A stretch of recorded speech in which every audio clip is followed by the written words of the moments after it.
আমাদের কাছে আজকাল যে পেশেন্টরা আসেন যে ওজন কমানোর জন্য, এবং তাদের ডায়েট সম্বন্ধে একটা অন্য ধারণা থাকে যে ওজন কমাতে গেলে কি স্পেসিফিক ডায়েট করতে হবে, এবং প্রচুর তাদের প্রশ্ন ডায়েট কীরকম হবে। অনেকে তো বলেন যে ওজন কমাতে গেলে ডায়েটের কোনো প্রয়োজন নেই, ডাক্তারবাবু আমাকে ওষুধ দিয়ে দিন, আমি ডায়েট করতে পারবো না, বা আমি কোনো ডায়েট প্ল্যানে ঢুকতে পারবো না, বা আমি এক্সারসাইজ আমার করার সময় নেই। এই ব্যাপারগুলো আমাদের বলেন। তো আজকে আমাদের এই পডকাস্টটা এই উদ্দেশ্যে যে ওজন কমানোর জন্য ডায়েট কীরকম হবে এবং ডায়েট কেন গুরুত্বপূর্ণ, এবং তার জন্য আমাদের সঙ্গে শ্রেয়া আছে, ডায়েটিশিয়ান শ্রেয়া চক্রবর্তী। কিছু প্রশ্ন আমি শ্রেয়াকে জিজ্ঞেস করব যে ওজন কমানোর ডায়েট সম্বন্ধে, যে কিরকম ডায়েট হবে। তো প্রথম প্রশ্ন হচ্ছে, ওজন কমাতে গেলে ডায়েট কেন ইম্পর্টেন্ট, মানে এই ডায়েট প্ল্যান কেন করবেন সেটা আমি জানতে চাই। অ্যাকচুয়ালি ফার্স্টেই বলতে চাইবো যে ডায়েটটা অ্যাকচুয়ালি কি। সবাই মানে ডায়েটটা শুনলেই একটা ভীত সন্ত্রস্ত হয়ে পড়েন।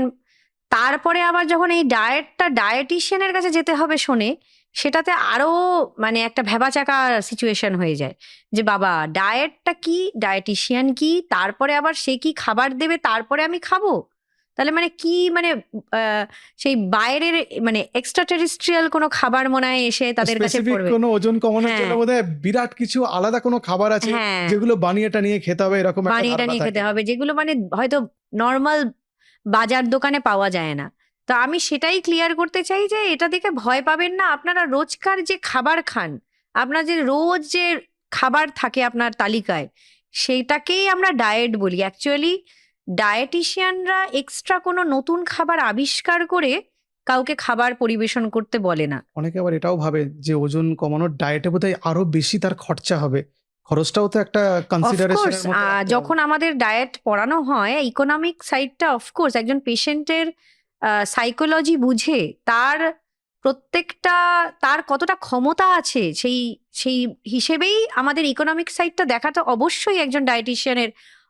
অনেকেই বলেন যে হয়তো সময় থাকে না বা অনেক ব্যস্ত সেই ডায়েটিশিয়ান, হয়তো তার কথাটা শুনলই না, কিন্তু এটা খুবই জরুরি একজন পেশেন্টের কি চাহিদা, কি তার লাইফস্টাইল, সবটা জেনে ডায়েট দেওয়াটা খুব ইম্পর্টেন্ট।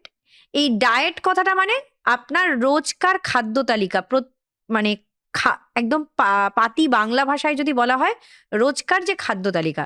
তো ডায়েটিশিয়ানের প্রথম যে কোয়েশ্চেনটা করা হলো সেটা হচ্ছে যে ডায়েটিশিয়ানের কাছে কেন যাবে। তা তো আমি তো জানি, আমার তো রোজ আমি জানাই আছে যে কি খাবো না খাবো, তাহলে কেন ডায়েটিশিয়ানের কাছে যাব।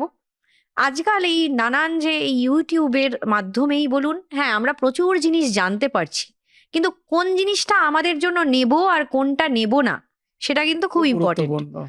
কারণ সবটা কিন্তু সবার জন্য নয়। Even exactly. আমিও যে অনেক ভিডিও করি সেটা কিন্তু অনেক সময় বলে দিই যে এটা কিন্তু এনার জন্য নয় বা ওনার জন্য নয়। আবার সব এইখানে ভিডিওতে যে সব ঠিকঠাক তথ্য আসছে সেটাও কিন্তু বিগ কোয়েশ্চেন। সেটাও একটা বিগ কোয়েশ্চেন। সবাই অনেক সময় যে ভিউয়ার্স বাড়ানোর জন্য করছে, তো আমার চেষ্টা থাকে সবসময় ঠিক তথ্যটা দেওয়া, নট নেসেসারি যে ভিউয়ার কতটা দেখলো, বাট যতটা দেখলেন ততটা যেন আপনার সুবিধার হয়, কাজে কিছু লাগলো, অ্যাটলিস্ট কিছু অ্যাওয়ারনেস আমি করতে পারলাম। তো সেটা একটা। আর সেকেন্ডলি হচ্ছে ডায়েটিশিয়ানরা একটু তো হলেও খাদ্য তালিকা মাধ্যমটা তারা একটু নিয়ে বেশি পড়াশোনা করেছেন, তো একটু বেশি জানেন। তো সেই জন্য কার কি রোগ আছে বা হয়তো নর্মাল একটা লাইফস্টাইল কাটাচ্ছেন, কিন্তু ঠিক পরিমাণে একটা ব্যালেন্স ডায়েট খাচ্ছেন কিনা, কি কি দরকার সেই ব্যালেন্স ডায়েটে। তো অনেকেই একটা ভিডিও দেখে চলে এলেন যে কার্বোহাইড্রেট একটা ভয়ানক জিনিস। এক্স্যাক্ট। তো এই সব ভুল ধারণাগুলো ভাঙার জন্যই এই ডায়েটিশিয়ানদের সেইখানেই তাদের রোল প্লেটা। তো আবার এইটাই। অনেকে মনে বলেন যে আচ্ছা ডাক্তার, আমি যদি খাবার বন্ধ করে দিই তাহলে তো আমি রোগা হয়ে যাব, কারণ খাবার খেয়ে খেয়ে আমি মোটা হয়েছি, কারণ আমি বাইরে প্রচুর জাঙ্ক ফুড খেতাম। তাহলে আমি যদি খাবার খাওয়া বন্ধ করে দিই তাহলে তো আমি রোগা হয়ে যাব, যে কিছুই খেলাম না বা অল্প একটু খাবার খেলাম। মানে এটা কি সত্যি যে খাবার খাওয়া বন্ধ করে দিলে রোগা হওয়া যায়, নাকি এটা মিথ একটা? মানুষের আমরা আজকাল যে এত যে পড়াশোনা, এই এত যে বেড়ে ওঠা, মানে আমাকে লাইফে কিছু হতে হবে, কিন্তু শুধুই কি বাড়ি গাড়ি কেনার জন্য তো নয়। বেসিক নিডটা হচ্ছে ফুড। সেটা ফুলফিল করতে হবে। ফুড ছাড়া আপনি রোজ চলবেন কি করে, এই যে এক্স্যাক্ট। পড়বেনই বা কি করে, গাড়িই বা কিনবেন কি করে, আর বাড়িই বা কিনবেন কি করে। শরীরের জ্বালানি ফুড। শরীরের জ্বালানি ফুয়েল, ওটাই তো আপনাকে এনার্জি দিচ্ছে। এই যে প্রত্যেকটা খাবার শরীরে ঢুকে ভেঙে ভেঙে যে সেলের মধ্যে গিয়ে যে এটিপি প্রোডাকশনটা হচ্ছে, মানে এনার্জি প্রোডাকশনটা হচ্ছে, এটাই যদি হলো না তাহলে তো জীবনই থাকলো না। আপনি না খেয়ে থাকতেই পারেন, দ্যাট ইজ আপনার চয়েস, কিন্তু কতদিন সেই জীবনটা থাকবে বা আপনার রোগা হওয়ার সেই চান্সটা দেবে কিনা আপনাকে পৃথিবী, সেটাও আপনাকে দেখতে হবে। কারণ it is very important, food ছাড়া there is no life. Food মানে is not all about calories আর কি, এর মধ্যে ভিটামিনস থাকে, মিনারেলস থাকে, প্রোটিন, ফ্যাট, অনেক ইম্পর্টেন্ট ম্যাক্রো নিউট্রিয়েন্টস গুলো থাকে যেগুলো হ্যাঁ। খুব ইম্পর্টেন্ট। ক্যালোরি দেখে ভয় পাওয়ার তো কিছু নেই। ক্যালোরি মানেটা কি? এনার্জি। আমরা ফুড থেকে যে এনার্জি পাচ্ছি, দ্যাট ইজ তো ক্যালোরি। এক্স্যাক্টলি। মানে এই যে আমাদের যে ফুড চার্ট ছোটবেলায় শেখানো হয়েছে, মানে ছোটবেলাই বলতে পারি, পড়াশোনা যখন করা হয়েছে, তো সেই সময় সেটা হচ্ছে যে কার্বোহাইড্রেট, প্রোটিন, ফ্যাট যোগ করে যে টোটাল এনার্জিটা হচ্ছে সেইটাই তো ক্যালোরি। তাহলে এই ক্যালোরি দেখে এত ভয় পাওয়ার কি আছে? ক্যালোরি তো কোনো ভয়ের জিনিস নয়। আপনি খাবার যেটা খাচ্ছেন সেটা থেকে কতটা এনার্জি আপনি পাচ্ছেন। এবার সোজা হিসেব হচ্ছে যতটা আপনি ক্যালোরি খেলেন সেই ক্যালোরিটাকে বার্ন করে দিলে, কিছুটা যতটা আপনার দরকার ততটা রাখলেন, যতটা এক্সট্রা সেগুলোকে বার্ন করে দিলে, তাহলেই আর শরীরে ফ্যাট ডিপোজিশন হবে না। সেটাই। সোজা হিসেব। এই তথ্যটার পরিপ্রেক্ষিতে আমি একটা কথা বলি যে চিকিৎসক বা ডায়েটিশিয়ানের পরামর্শ ছাড়া কেউ যদি কার্বোহাইড্রেট বন্ধ করে দেয়, মানে কার্বোহাইড্রেট নিয়ে লোকজনের মধ্যে একটা অদ্ভুত ভীতি থাকে। কার্বোহাইড্রেট মানে লোকে ভাবেন যে মিষ্টি, কার্বোহাইড্রেট মানে লোকে ভাবেন চিনি, কার্বোহাইড্রেট মানে ভাত এবং রুটি, এর বাইরে আর কার্বোহাইড্রেট নেই। লোকের ধারণা কার্বোহাইড্রেট শুধু এই 4-5টা জিনিসের মধ্যে সীমাবদ্ধ থাকে। একজন চিকিৎসক বা ডায়েটিশিয়ানের পরামর্শ ছাড়া কেউ যদি কার্বোহাইড্রেট পুরোপুরি বন্ধ করেন তাহলে সেটা কতটা ক্ষতিকারক, সেটা যদি তুমি বলো। কার্বোহাইড্রেট আমাদের মানে ফুড চার্টে কেন থাকতো যদি এটা ইম্পর্টেন্ট না হতো?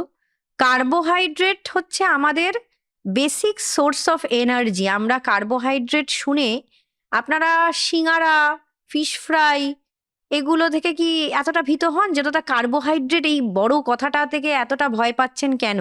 এই ভুল ধারণাটা আমি ভাঙতে চাই। আমার প্রচুর ভিডিওতে আমি ভেঙেছি, চেষ্টা তো করেছি, জানি না কতটা ভাঙতে পেরেছি, কিন্তু আমি অ্যাওয়্যার করার চেষ্টা করেছি যে কার্বোহাইড্রেট কিন্তু আমাদের বেসিক সোর্স অফ এনার্জি। এইটা দেখে ভয় পাবেন না।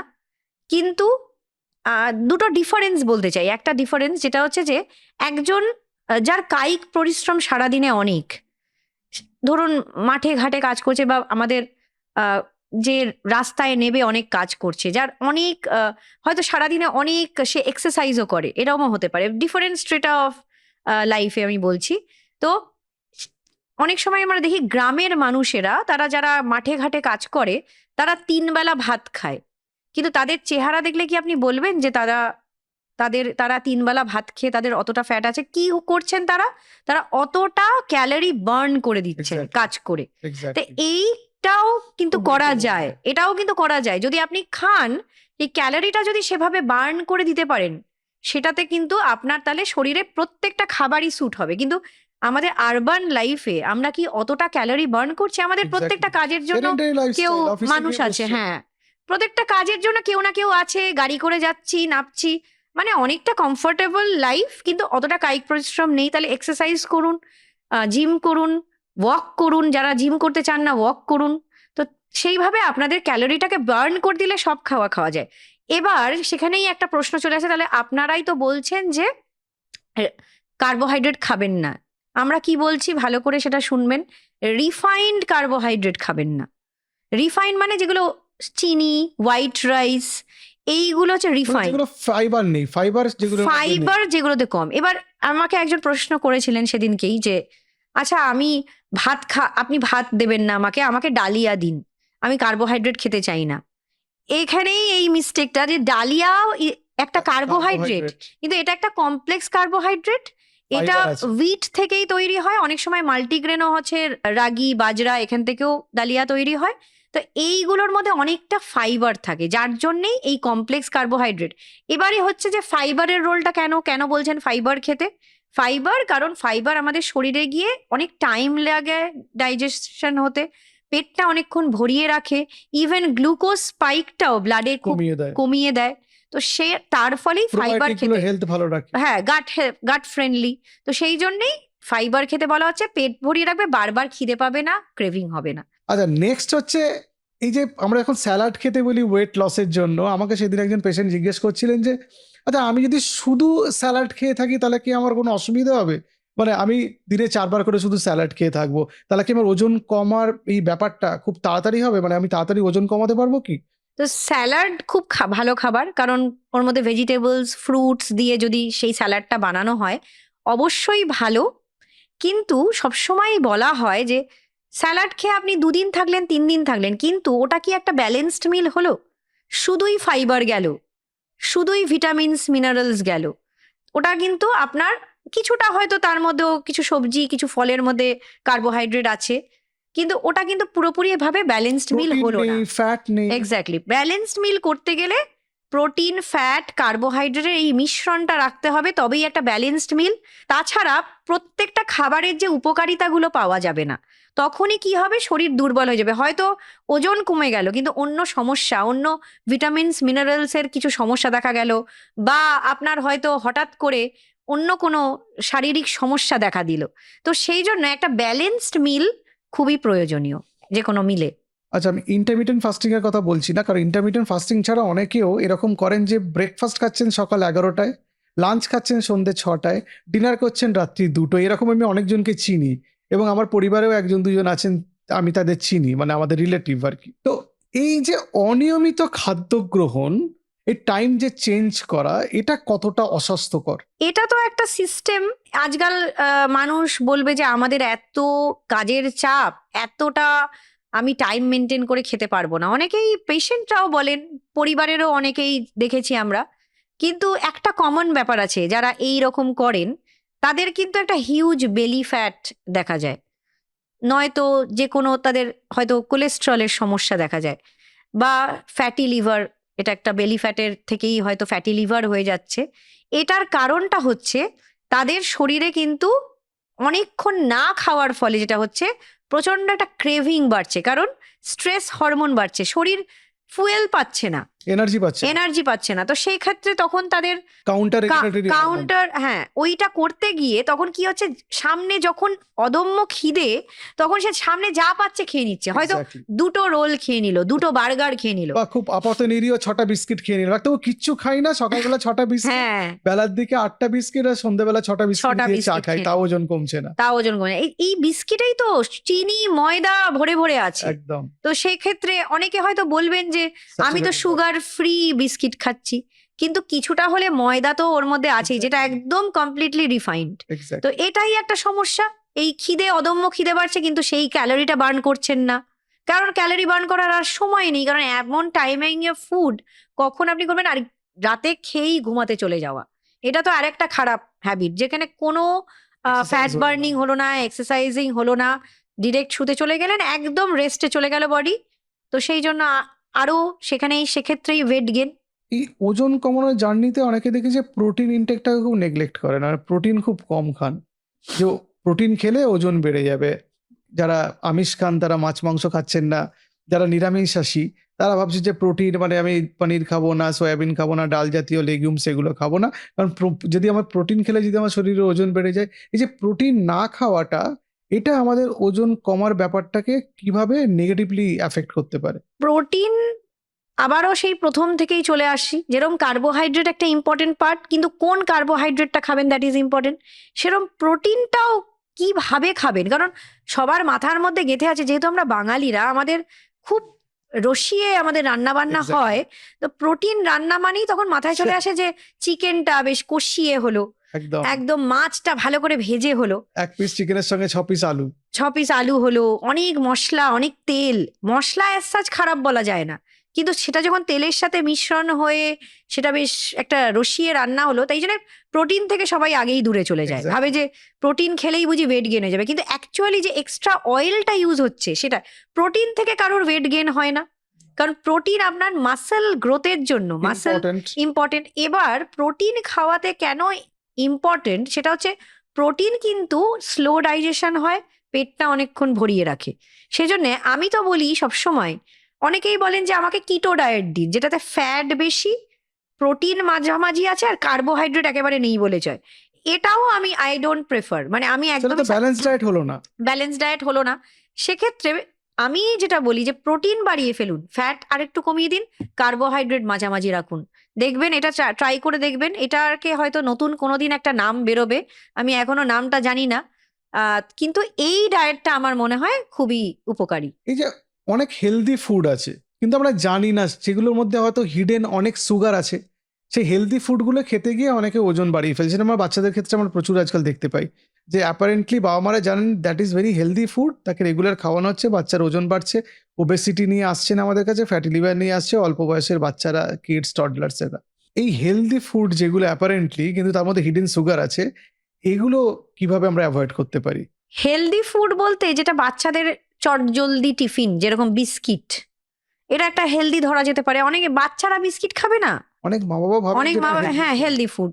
ফ্রুট কেক, এটাও তো অনেকে ভাবে হেলদি ফুড, এটা তো মানে ফ্রুট কেক, ফ্রুটস আছে ওর মধ্যে, তো healthy. 2 minutes noodles, 2 minutes noodles, cornflakes, exactly. Muesli, এইগুলো তো ভরে ভরে চিনি আছে এর মধ্যে। ব্রেকফাস্ট সিরিয়ালস যেগুলো, হ্যাঁ, চকলেট চকলেট কর্নফ্লেক্স গুলো, তো বাচ্চারা তো লোভে এগুলো তো লোভনীয় ভাবে খাবে, কারণ এগুলো তো তাদের বাচ্চাদের কাছে অ্যাট্রাকটিভ ফুড। এক্স্যাক্টলি।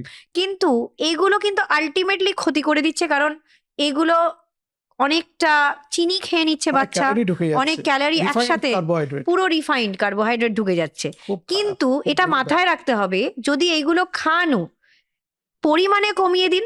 বাচ্চাদের কিভাবে আটকাবেন, অনেক মায়েরা করতে পারেন না, তো এইগুলো পরিমাণে কমিয়ে দিন, আর বাচ্চাকে কোনো অ্যাক্টিভিটি দিয়ে দিন, যেটা আজকাল হয়তো পয়সা দিয়ে আমাদের ঢোকাতে হয়, কিন্তু ব্যাপারটা হচ্ছে করতে হবে অ্যাক্টিভিটি, ডান্স অর খেলাধুলো, তার মধ্যে বাচ্চাকে নিযুক্ত করুন, যাতে এই ক্যালোরিটা বার্ন হয়ে যায়। এরকম অনেকেই আসেন, তোমার কাছেও নিশ্চয়ই আসে, যে সামনে বিয়ে, চটজলদি একটা ক্র্যাশ ডায়েট দিয়ে দিন, ওজন কমিয়ে ফেলতে হবে, বা সামনে পুজো আছে একটা ক্র্যাশ ডায়েট করতে হবে, বা কোনো একটা ইভেন্ট আছে, বা বাড়ি বাড়ি কোনো একটা গেট টুগেদার আছে, তার আগে খুব নিজেকে ফিট কোনো দেখাতে ড্রেস হবে, ফিটিংস করতে হবে। ফিটিংস হচ্ছে না, তার জন্য ক্র্যাশ হ্যাঁ। ডায়েট। এই ক্র্যাশ ডায়েট কেন ক্ষতিকারক সেটা আমার জানার ইচ্ছে।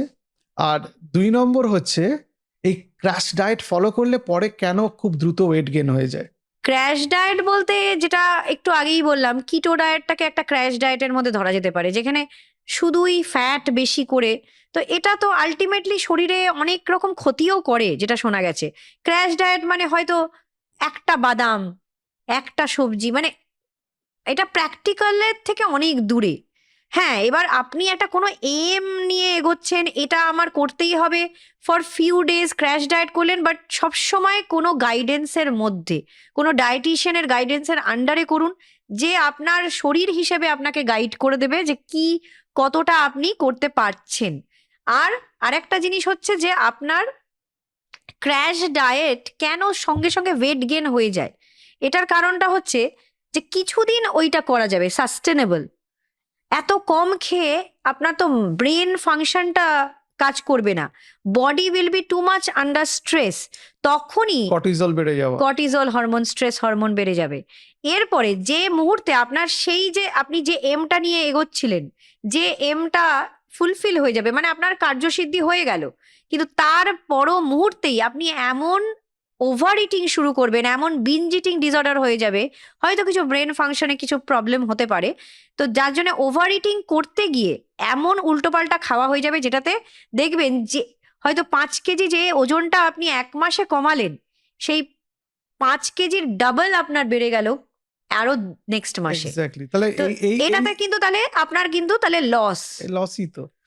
এই ইনফরমেশনটার পরিপ্রেক্ষিতে আর একটা প্রশ্ন আমি করতে চাই, সেটা হচ্ছে স্ট্রেস ইটিং বা ইমোশনাল ইটিং, সেটা কিভাবে আমাদের ওয়েট বাড়িয়ে দিতে পারে, মানে আমাদের ওয়েট লস যে জার্নি, সেটাকে কিভাবে নেগেটিভলি ইম্প্যাক্ট করতে পারে?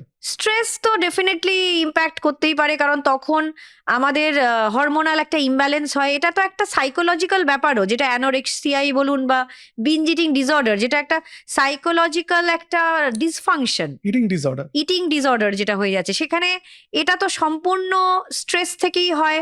দিনের পর দিন কোনো একটা মানসিক নির্যাতনের মধ্যে দিয়ে সেই মানুষটা যাচ্ছে, তো এবার সেই যখন আইদার হতে পারে যে অ্যানোরেক্সিয়া হয়ে গেল, প্রচন্ড ম্যালনিউট্রিশন হয়ে যেতে পারে, অথবা এমন খাওয়া দাওয়া শুরু করলো, একটা নিজের মনে একটা অনুতপ্ত হচ্ছেন, কিন্তু তারপরেই আবার খাচ্ছেন, কিন্তু সেই যে এই যে একটা ভিশিয়াস সাইকেল থেকে সে বেরোতে পারছে না। এর ফলে নানান সমস্যা, অ্যান্ড অফকোর্স ওয়েট গেন। এই ওয়েট গেন থেকে আবার একটা সোশ্যাল ফোবিয়া হচ্ছে, যে বাইরে গেলেই লোকে আমাকে বলবে কি, তার থেকে ভালো আমি বাড়িতেই থাকি আর আনিয়ে আনিয়ে খেয়ে যাই। এর সঙ্গে কানেক্টেড যে রুগীরা কেন শুধু ওয়েইং মেশিনের দিকে তাকাচ্ছে, মানে শুধু কতটা ওয়েট হচ্ছে তার দিকে তাকাচ্ছে, তো মাসেল কতটা তার লস হয়ে যাচ্ছে সে দেখতেই ম্যাসিয়েটেড হয়ে যাচ্ছে, মেটাবলিক্যালি অ্যাক্টিভ যে টিস্যু মাসেল যেটা আমাদের দরকার পেশি, সেগুলো কমছে, বডিতে একটা একটা একটা একটা ব্যালেন্সড ফ্যাট ডিস্ট্রিবিউশনও তো দরকার, ফ্যাটলেস বডিতে নট পসিবল। তো এই কেন এই সাইকোলজিক্যালি কেন ইম্প্যাক্টেড হয় যে কতটা ওজন আমার রোজ কমছে, রোজ ওজন মাপার যন্ত্রের উপর দাঁড়িয়ে দেখছি যে কতটা ওজন কমলো, এই আজকে 100 গ্রাম কমলো, কালকে কমেনি, এই যে ব্যাপারটা, এটা এটা পেশেন্টরা কিভাবে সেটাকে হ্যান্ডেল করবেন সাইকোলজিক্যালি? সব সময় বলা হয় যে ওজন কিন্তু একটা টাইম দিতে হয় কমার দেখার জন্য। রেগুলার আপনি কিন্তু সেভাবে দেখলে এটা কিন্তু খুব একটা সাইন্টিফিক নয়। রেগুলার দেখলে একটা সাইকোসিস হবে, আজকে 100 গ্রাম কমলো, কালকে 200 গ্রাম বেড়ে গেল। তো এভাবে না করে একটা টাইম লিমিটের মধ্যে দেখুন। আর নিজের মনকে আপনাকে বোঝাতে হবে, তার জন্য আপনি যোগা প্র্যাকটিস করুন, মেডিটেশন করুন, যে আমার একদিন না একদিন কমবে। আপনার একটা চার্ট, অফকোর্স চার্ট মেনটেন করা তো ডেফিনেটলি একটা ভালো ব্যাপার, কিন্তু সেটা 7 দিন 10 দিনের একটা মাত্রা রাখা ভালো। রেগুলার দেখলে সেই সাইকোসিস হবে, আর রেগুলার দেখলেই আপনার কিন্তু সবসময় একটা হতে পারে যে আপনার এতটাই সাইকোসিস হলো, আপনি বলেন আর তো কিছু হচ্ছে না, আমি আবার খাওয়া শুরু করে দিই।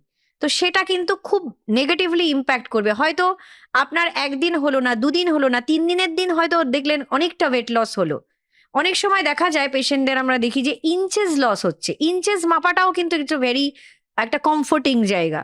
হয়তো প্রথম প্রথম আপনার এতটা স্ট্যাগনেন্ট ওজন ফ্যাট যে কমছে না, ওজন কমছে কিন্তু না, প্যান্টটা একটু লুজ লাগছে, প্যান্টটা একটু লুজ লাগছে, মুখের এই যে আদলটা একটুখানি লাগছে। ভেঙে টোনিং হলো। তো টোনিংটা দেখলেও দেখবেন একটু মনের আনন্দ পেলেন। তো ছোট ছোট আনন্দ দিয়েই কিন্তু জীবনের একটা বড় অ্যাচিভমেন্ট পাওয়া যায়। তো রোজ ওই আনন্দটাও দেখুন, যে আপনার ওয়েস্ট সার্কামফারেন্স দেখুন, আপনার আর্ম সার্কামফারেন্সটা দেখুন যে কতটা কমলো। এইগুলো দেখেও আপনি বুঝতে পারবেন যে হ্যাঁ, ইঞ্চেস লস হচ্ছে, তার মানে আরো হয়তো কয়েকদিন গেলে আমার ওয়েটে সেটা এফেক্ট দেবে। তো সেই জন্য সেই আশাটুকু নিয়ে এগিয়ে চলুন, নিশ্চয়ই আপনার হবে ওয়েট লস। ফল, বিভিন্ন রকম বাদাম, বিভিন্ন রকম বীজ, এগুলো তো খুব স্বাস্থ্যকর। তাহলে এগুলো যদি বেশি পরিমাণে খাওয়া যায় তাহলে সেগুলো তো স্বাস্থ্যের জন্য ভালো, নাকি ওজন বেড়ে যাবে? না, যে কোনো জিনিস ভালো মানেই সেটা বেশি পরিমাণে খাওয়া যাবে এরম কোনো কথা নেই। আপনি একজন মানে ইউটিউবেই দেখেছিলাম, শুনেছিলাম যে ফল মানে ফল ভালো বলে সে রেগুলার ফল খেয়ে একটি ছেলে দিন যাপন করছিল, কিন্তু আলটিমেটলি কিন্তু ডেথ হলো।